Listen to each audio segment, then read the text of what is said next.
There are guns out there that were designed to be loud, and others that were designed to be legal in the most infuriating way possible, infuriating to the ATF. That is, curious to know about firearms that are perfectly legal, but flip the bird to every rulebook the feds thought they had locked down. In this video, we'll talk about 6 bizarre, brilliant, and absolutely bonkers guns that somehow skate through the red tape, smoothbores that dodge the SBS label, vertical grips that transform pistols into classified AOWs, and weapons so legally weird the ATF had to rewrite their own memos. If you've ever wanted to see what legal chaos looks like in firearm form, you're in the right place. Let's get into it. At first glance, the Origin 12 SABS looks like a Saiga on steroids, yet the $34.99 US dollar price tag buys far more than another box-fed scattergun. Fostech gave this little brute a 9.75-inch smoothbore barrel, a monolithic top rail, an ambidextrous 3-position safety, and a bolt release large enough to find in the dark. Inside, nickel-boron coatings fight fouling while the patented infinite gas system keeps the gun cycling on everything from low brass to heavyweight buck. The stubby barrel threads M22 by .75-6G, so a salvo suppressor slips on after a quick adapter swap, and the proprietary quick charge barrel nut lets an owner pop the tube free in seconds. A 5-round mag ships in the padded case, but 20 and 30-round drums fit without complaint. Even with a full drum, the Origin stays maneuverable because the receiver is skeletonized and the mass rides close to the body. The ATF grudgingly stamped this one any other weapon, and that single line is why agents grind their molars every time a Form 4 arrives. Instead of demanding the normal $200 tribute for a short-barreled shotgun, the Bureau must process a mere $5 AOW transfer. Worse for the regulators, the Origin operates as a true semi-automatic, so the shooter can empty a drum faster than most folks work the slide on a traditional pump. A short magazine-fed 12-gauge that sidesteps the SBS category punches a hole right through the logic of the National Firearms Act, and the agency can't plug it without rewriting definitions that have been in place since 1934. That reality makes the Origin 12 one of the most politically incorrect toys on any range, which only raises its appeal among enthusiasts who enjoy poking the bear. Mark Serbu's palm-sized blaster retails between $6.99 and $12.25 on dollars, depending on whether it starts life as a Mossberg 500 or a Remington 870. Yet the concept never changes. Trim everything not essential to 2 shots of 12-gauge thunder. The factory pistol grip donor shaves weight to about 4.5 pounds, and the 6.5-inch barrel keeps overall length to 16.5 inches. A spring-loaded vertical foregrip folds against the magazine tube until needed, then snaps into place and gives the support hand a tenacious perch. Follow-up models sporting 13.75-inch barrels feed 4-round tubes, but the original 2+1 configuration remains the cult favorite. Because the host gun ships with no stock, shortening the barrel doesn't create a shotgun in ATF jargon. Instead, the Super Shorty joins the AOW family and requires only the $5 stamp. That loophole infuriates bureaucrats for 2 reasons. First, the Serbu is genuinely concealable. Slip it in a messenger bag and nobody's the wiser. Yet it launches 3-inch magnum slugs if the user has wrists of steel. Second, every transfer reminds the agency that a tiny bit of pre-planning by a manufacturer undercuts the entire short-barreled shotgun rule set. Field agents can hardly justify raiding a lawful owner over a weapon that BATFE attorneys themselves greenlit. And the optics after the Cargill bump stock decision make such paperwork even more embarrassing. When Franklin Armory rolled out the Reformation in 2018, many shooters thought the straight-cut NRS barrel was a publicity stunt. 7 years later, the company clinched a federal court win, and the rifle that isn't now sells briskly at $1,099 US dollars for the RS7 base model, or $1,669 for a binary-equipped RS11. The 7.5-inch or 11.5-inch barrel wears grooves, but those cuts run parallel, so the bore is neither smooth nor rifled. Congress never anticipated such a hybrid. Because it isn't a rifle, the law makes no barrel length demand. Because it isn't a shotgun, the bore diameter is irrelevant.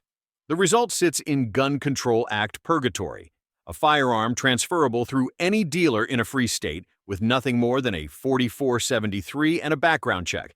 Special features don't end with the barrel. The RS7 uses forged receivers, a pistol-length gas system, B5 furniture, and a triumvirate linear compensator that blunts concussion for indoor defense. The RS11 steps up to billet receivers, an extended handguard, and a carbine-length gas system engineered to run smoothly with either 5.56 or 300 blackout subsonics. Buyers can choose Franklin's binary firing system for double-tap speed without leaving semi-auto territory, further twisting the knife for regulators. Why does the agency dislike this platform? Its own attorneys argued in FRAC versus Garland that the bore should be called smooth because the grooves lack twist, but Judge Daniel Traynor slapped that theory down and vacated the misclassification.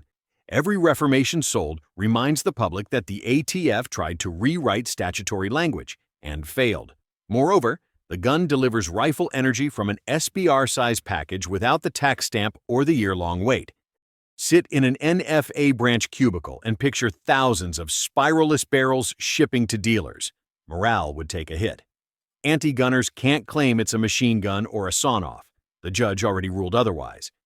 A brand new Typhoon 12 ships for roughly $600, yet the shotgun arrives stripped to a receiver, barrel, and small parts. Importing it that way lets Hurricane Butterfly assemble the gun in Washington state as an AOW. Final product sports an 8.75-inch barrel capped by a door-breaching brake that stretches overall length to 20.5 inches, and the factory builds in a Picatinny rail so the end user can bolt on any vertical grip he fancies. A proprietary polymer magazine feeds 5 rounds of 2 3/4-inch 12-gauge, then locks the bolt open for rapid swaps. Weight tips the scale at 5.8 pounds empty, so recoil feels sporty but manageable with a push-pull grip. Special touches include a single-point sling mount near the receiver and a pass-through hole in the magazine cap handstop for a forward sling leg. Designers borrowed the trigger guard safety position from Remington, so .870 shooters feel right at home. The magazine well matches no other system, which frustrates tinkerers, yet the unique pattern lets the Typhoon stay short without risking a shell-length jam. Early prototypes ran thousands of rounds with only a single ammo-related hiccup. Subsequent production guns share that reputation, provided users avoid steel shot that deforms wads in the compact action. The Typhoon bothers the ATF for a different reason than the Origin or the Serbu. Instead of exploiting domestic parts definitions, this design leverages import law loopholes, then glides through the NFA with a $5 stamp. The Bureau hates seeing a foreign-made smoothbore handgun hit U.S. soil when current leadership pushes protectionist restrictions on so-called non-sporting arms. Add a vertical grip and the shotgun screams tactical, yet from a regulatory standpoint, it's no more sinister than a pen gun. Agents would prefer to label it a short-barreled shotgun and call it a day. But statutory language blocks that move because the firearm never had a stock. The Swiss-designed TP9 normally retails as a pistol or, overseas, as the Select Fire MP9. In New Jersey, an enterprising FFL07 named Superant Arms remands a batch into registered AOWs that begin around $2,400 U.S. dollars. The shop pins 20-round magazines to 10 rounds, fits a vertical foregrip, installs a skeleton brace option, and trims overall length below 26 inches. Because the finished product never carried a shoulder stock, the ATF database marks it any other weapon, and the owner pays the $5 tax instead of SBR money. 80% of the TP9's mass is polymer, so the gun weighs only 1.4 kilograms empty. Despite that diet, it accepts tri-lug suppressors, sports backup flip sights, and boasts fully ambidextrous controls. With a brace unfolded, the pistol shoots almost like a micro SMG, and the roller-delayed action keeps muzzle rise tame. When suppressed, bolt flap is the loudest element. Carry rigs range from discreet sling bags to drop-leg holsters, and a driver can lean across the steering wheel without the gun snagging on a seatbelt. Why does the agency glare at this tidy subgun? Their own internal guidance insists that adding a vertical foregrip redesigns a pistol into an AOW because it implies two-handed use. Yet braces exist to encourage two-handed, cheek-welded fire, so logic collapses. The Bureau's brace scorecard, weight limits, and geometry rules keep changing, and each iteration exempts or bans slightly different accessories. Meanwhile, dealers still file Form 4s for TP9 AOWs and receive approvals. Enforcement agents know that seizing one risks a courtroom showdown where contradictory letters become public record, so they often leave owners alone unless another charge sticks. Watching a legal subgun crammed in an other firearm box irritates rule writers who want clear categories, which is exactly why enthusiasts gravitate toward it. Ownership does require discipline. Swap one accessory that tips the scale above brace weight or changes the grip angle past 90 degrees, and the AOW could morph into an unregistered SBR. That constant threat is another reason the ATF detests these little guns. Owners experiment, regulators chase them, and each new configuration spawns another confusion memo. 40 years before Shockwave entered the shooting lexicon, a trio of innovators in Brunswick, Georgia trimmed Remington 870s for the U.S. Marshals Service. The modern street value of an original Wilson Arms build hovers around $2,500 to $3,000 U.S. dollars, though conversions fetch more if paperwork confirms AOW status.